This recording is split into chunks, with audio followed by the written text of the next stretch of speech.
영상 하단 더보기란 클릭하시면 간편하게 참여하실 수 있는 링크도 남겨놓을 거니까 이 링크 클릭하셔서 무료 정보방 입장하시기 바라겠습니다. 네, 안녕하세요. 주도현입니다. 오늘 5월 27일 월요일이고요. 오늘도 리플 같이 한번 살펴보도록 하겠습니다. 일단 주말 사이 리플은 큰 변동성을 보여주지 않았고 어제 소폭 하락한 걸 확인할 수가 있습니다. 다만 어제 하락했지만 최근 돌파한 이 초록색 단기 이평선 라인을 뚫리지 않았고요. 이제 이 위에서 지지라인 만들면서 시세 형성이 되고 있다 보여지고 있습니다. 일단 하락 추세 채널에서 벗어나면서 이런 박스권을 지금 형성하고 있는 거고 이평선 라인을 돌파하고 나서 뚫리지 않고 지켜주는 모습이기 때문에 단기적으로 이 박스권의 상단 라인 800원까지는 충분히 상방으로 열려 있다라고 보여지고 있죠. 그리고 최근 시장의 가장 큰 이슈였던 이더리움의 현물 ETF가 승인되고 나서 비트코인이 그랬을 때처럼 그 다음 타자에 대해서 시장은 벌써부터 기대감을 가지고 있습니다. 그중 국내 투자자들 중에서는 40%가 넘는 퍼센티지로 그 다음 타자는 리플이 될 거다라는 예상이 나오고 있죠. 자, 이거는 사실 국내뿐만 아니라 해외에서도 마찬가지라는 걸 알 수 있습니다. 그래서 내년에 솔라나와 XRP의 리플의 ETF가 승인될 거라는 예상이 나오고 있는 건데요. 일단 충분히 실현 가능한 이야기지만 이 부분이 실현되기 위해서는 거쳐야 되는 순서가 있습니다. 일단 이더리움의 현물 ETF가 승인됐는데 아직까지 완벽한 승인은 아니다 말씀을 드렸습니다. 완벽한 승인이 되기 위해서는 총 2가지의 서류가 승인이 돼야 되는 건데 첫 번째는 19B-4라는 정식 심사 요청서가 승인이 돼야 되는 거고 그래서 이게 저번 주에 승인이 된 거죠. 그리고 나서 두 번째로 S-1이라는 증권 신고서까지 승인이 돼야지 이더리움의 현물 ETF가 완전한 승인이 되는 거고 그때 되면 이제 출시 일정까지 나오겠죠. 일단 통상적으로 S-1이 승인을 받기까지는 3개월 정도 소요가 된다 얘기가 나오고 있고 이전에 비트코인 같은 경우에는 현물일 때는 4개월, 선물 ETF는 5개월가량 소요가 됐었습니다. 빠르면 몇 주 안에도 가능하겠지만 일단 이 부분이 승인이 돼야지 이더리움의 현물 ETF가 정식 출시된다라는 점. 그래서 순서대로 보자면 이더리움이 완전한 승인을 받는 게 첫 번째가 되겠고요. 두 번째로는 지금 리플이 진행하고 있는 SEC와의 소송이 마무리가 돼야겠죠. 이 현물 ETF에 대한 승인 권한을 가지고 있는 것도 마찬가지로 미국의 증권거래위원회인 SEC입니다. 때문에 이 소송이 올해 마무리가 된다면 우리가 충분히 내년에 리플의 ETF도 기대해 볼 수 있는 건데 자, 이더리움의 현물 ETF가 일단 1단계 승인을 받았다라는 점에서 이게 리플 소송에도 충분히 긍정적으로 영향을 줄 수 있는 이슈라고 볼 수 있겠죠. 자, 이더리움의 현물 ETF가 승인됐다라는 건 다수의 암호화폐는 증권이 아니다라는 걸 시사하는 거다 나와 있습니다. 이게 비트코인 때와는 조금 다른 게 알트코인인 이더리움의 ETF가 승인이 됐고 이 다수의 암호화폐에 당연히 리플도 포함될 수가 있겠죠. 그리고 최근 이와 비슷한 법안이 미 하원을 통과했다 말씀을 드렸는데 이 21세기 금융혁신 및 기술 법안이라는 건데요. 이 법안의 주된 내용은 대다수의 암호화폐는 상품이다. 즉 증권이 아니다라는 거고 이 암호화폐에 대한 시장 규제권을 증권거래위원회인 SEC가 아닌 상품거래위원회인 CFTC에 부여한다라는 점이 있습니다. 그래서 이제 이게 상원으로 표결에 붙여지게 됐고요. 그 이후에는 대통령의 승인을 받게 되면 법안이 최종적으로 통과가 되는 거죠. 일단 그 시기까지 추가적인 시간이 당연히 소요되겠지만 이더리움의 현물 ETF가 승인이 됐다라는 건 리플 소송에도 긍정적인 영향을 끼칠 수 있다라는 거고 지금 SEC와 리플이 진행 중인 소송이 SEC는 리플의 XRP를 증권이라고 주장하고 있는 거고 이 미등록된 증권을 판매했다는 걸로 소송을 제기한 건데 같은 알트코인인 이더리움의 ETF를 승인했다라는 점에서 여기서도 충분히 우리가 긍정적인 결과를 기대할 수가 있겠습니다. 일단 현재는 기관들에게 판매된 XRP는 증권이라는 이런 판결문이 작년 약식 판결에서 나왔기 때문에 여기에 대한 벌금 협의가 이루어지고 있는 거고 제출해야 되는 서류는 모두 제출을 했습니다. 그래서 이제 판사의 판결만을 남겨놓고 있는 거죠. 대략 7월에서 9월 사이에 최종 판결이 나올 거다 예상되고 있는 부분입니다. 그리고 올해는 비트코인의 반감기도, 네 번째 반감기도 4월 20일 날짜로 적용이 됐고 이때부터 바로 오르는 게 아니라 적용이 되고 나서도 어느 정도 조정이 나왔다가 대략 3분기부터 반등이 나오면서 4분기에 이 반감기 사이클의 고점을 찍을 거란 예상이 지배적으로 나오고 있죠. 그럼 이 반등이 나오면서 상승 전환하는 시기는 올해 11월 달로 예정되어 있는 미 대선과도 맞물리는 시기입니다. 이미 트럼프 후보가 보여주고 있는 행보처럼 대선 시기가 다가올수록 친암호화폐적인 공약들이 추가로 나올 수 있겠고요.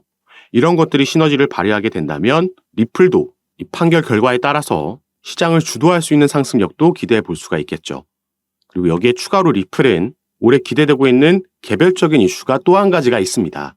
그래서 이 부분도 마저 살펴보자면 리플 같은 경우에는 올해 2월 달에 미국 내에서 다시 송금 사업을 재개하겠다라는 발표를 했고요. 그 후 일주일 만에 스탠다드 커스티디언 트러스트라는 미국 내에서 정부의 인가를 받은 암호화폐 수탁 업체를 인수했다라는 발표를 했습니다. 자, 리플은 2020년도 12월 달에 SEC에서 미국의 증권거래위원회에서 처음 리플의 소송을 제기하고 나서 미국 내 사업을 철수할 수밖에 없었고, 그래서 많은 거래소에서도 상장 폐지되는 악재가 잇따라 나왔습니다.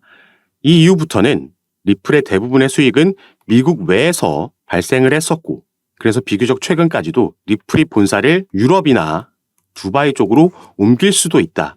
유럽의 영국이나 아일랜드에 이런 부분을 실제로 알아보고 있다라는 뉴스들도 나왔습니다. 그런데 2월 달 들어서면서 미국 내 사업을 재개하겠다라는 발표를 한 거고 실제로 그런 움직임을 가져갔다라는 거죠. 자, 그러면은 리플이 왜 이 시점에서 어떤 걸 믿고 다시 미국으로 돌아와서 사업을 재개하려는 건지 이 부분이 오늘 말씀드릴 중요 포인트가 되겠습니다. 자, 리플 관련해서 최근 이런 소식이 전해졌습니다. 코인리스를 비롯한 국내 매체에서는 크게 다뤄지지 않았기 때문에 속보로도 전달되지 않았기 때문에 모르시는 분들이 많으신데, 자, 코인베이스라는 미국의 암호화폐 거래소에 리플이 이 선물 시장에 새롭게 상장이 됐습니다. 현물 같은 경우에는 작년에 약시 재판이 끝난 이후에 다시 재상장이 이미 됐었지만, 자, 선물 시장에는 처음으로 새롭게 상장이 된 거죠.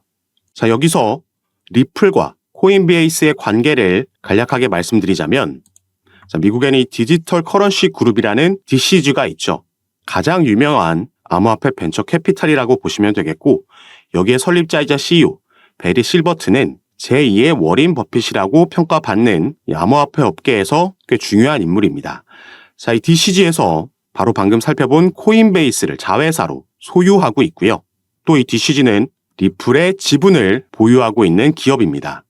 이렇게 미국 내 기업들끼리 연관이 되어 있다는 걸 먼저 말씀을 드리는 거고, 이 디지털 커런시 그룹은 코인베이스와 리플뿐만 아니라 그레이스케일도 소유하고 있고 여러 다른 기업들의 지분을 보유하고 그 중심에 서 있는 기업이죠. 자, 그리고 코인베이스 외에도 최근 미국에서 새롭게 문을 연 거래소가 하나 있습니다. 바로 여기에 나와 있는 EDXM, EDX 마켓이라는 거래소인데요. 이 거래소는 피델리티를 비롯한 미국 뉴욕 월가의 대형 기업들이 함께 만든 거래소라고 보시면 되겠고, 이 거래소에서는 개인들이 아닌 기관들만 거래를 할 수 있게 되어 있습니다. 비교적 최근 작년 6월 달에 6월 22일부터 거래가 시작된 거래소인데, 이 대형 자산운용사들이 함께 만든 거래소다 보니까 출시 전부터 엄청난 주목을 받았었고요. 이 EDX 마켓이 출범할 당시에 상장이 되고 거래가 가능했던 코인들은 이렇게 단 4개의 코인만 있었습니다. 자, 비트코인, 이더리움, 라이트코인, 그리고 비트코인 캐시 이렇게 4개의 코인만 거래가 가능했었는데, 자, 이 중 비트코인 캐시는 작년 11월 달에 상장 폐지가 됐죠. 그래서 당시에 떠돌던 루머가 바로 EDX 마켓에서 비트코인 캐시가 상장 폐지됨에 따라서 그 비어있는 자리에 리플이 추가될 수도 있다라는 루머가 돌고 있었습니다. 다만 이 부분은 실제로 진행되지는 않았고 당시에, 그렇기 때문에 시간이 지남에 따라 조금 이 루머가 수그러든 모습을 보이고 있는데, 자, 그런데 코인베이스에서 리플을 선물 시장에 신규 상장했다라고 조금 전에 말씀을 드렸죠. 이게 얼마 전인 2월 23일 날 이런 일이 있었던 거고요. 그래서 우리가 코인베이스의 홈페이지에 가서 이 선물 시장 쪽을 살펴보면, 자, 이 영구 선물 시장 쪽에는 상장되어 있는 코인들이 많지 않고요. 그래서 밑에서 이 소개되어 있는 코인들을 보면 단 4개의 코인밖에 없습니다. 자, 이 코인들은 비트코인, 이더리움, 라이트코인, 그리고 최근 추가된 바로 리플의 XRP죠. 자, 위에 3개의 코인, 방금 우리가 살펴본 코인들이죠. 바로 이 EDX 마켓에 이제 비트코인 캐시가 상장 폐지되고 나서 남아있는 3개의 코인들입니다. 비트코인, 이더리움, 라이트코인. 지금 이런 연관성이 보이고 있는 거고요.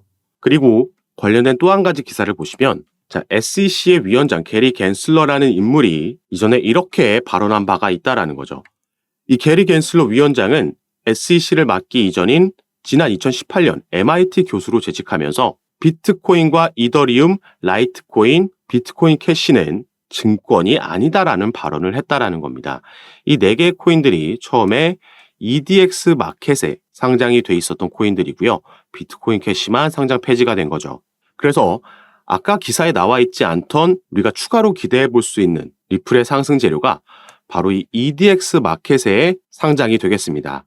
당시에 비트코인 캐시도 다른 코인들과 마찬가지로 여기에 상장됐다라는 이유로 엄청난 급등을 보여줬기 때문에 또 그 시기가 이 대세 상승장과 맞물린다면 우리가 지금 너무 리플 시세에 일희일비할 필요가 없다라는 걸 알 수가 있는 거고요. 다만 우리는 이 상승장이 오기 전에 저가에서 매수 기회가 온다면 이 매집하는 전략을 통해서 평균 단가를 관리하고 또 보유 비중을 늘려나가면 추후 이 상승력이 나왔을 때 이 수익분을 극대화시킬 수 있겠다 말씀을 드리는 겁니다. 그래서 앞으로도 새롭게 나올 리플 관련된 내용들 그리고 또 거시적인 이슈들도 리플 시세에 영향을 주기 때문에 이런 정보들 그리고 또 구체적인 타점과 비중 카톡방에서 공유해드리면서 대응 도와드리고 함께 매매를 진행하고 있으니까 여러분들께서도 이런 정보들 받아보시면서 투자 판단에 참고하시고 매매 진행하시면 더욱 좋을 것 같습니다. 카톡방은 당연히 무료로 제가 운영하면서 이런 정보들 공유해드리고 있는 거니까요. 이 부분 안심하시고 여러분들께서는 영상 밑에 더보기라 클릭하시면 제가 남겨놓은 링크가 있습니다. 링크 클릭하시면 저에게 문자 보내실 수 있도록 화면이 전환되니까 여러분께서는 전송 버튼만 눌러주시면 제가 이 문자를 확인하는 대로 순차적으로 연락드려서 카톡방 초대를 도와드릴 겁니다. 들어오셔서 이런 정보들 받아보시면서 조금 더 안전하고 전략적으로 타점 잡고 매매 진행하셔서 올해 기대되고 있는 대세 상승장에서 꼭 큰 수익 얻어가시는 시간으로 함께 만드셨으면 좋겠습니다. 자, 그럼 오늘 영상 끝까지 시청해 주셔서 너무 감사드리고요. 뒤로 가시기 전에 밑에 있는 구독과 좋아요 버튼도 한 번씩만 눌러주시면 제가 이렇게 영상 제작하는 데에 큰 힘이 된다는 점 말씀드리고 오늘 영상 마무리하도록 하겠습니다. 감사합니다.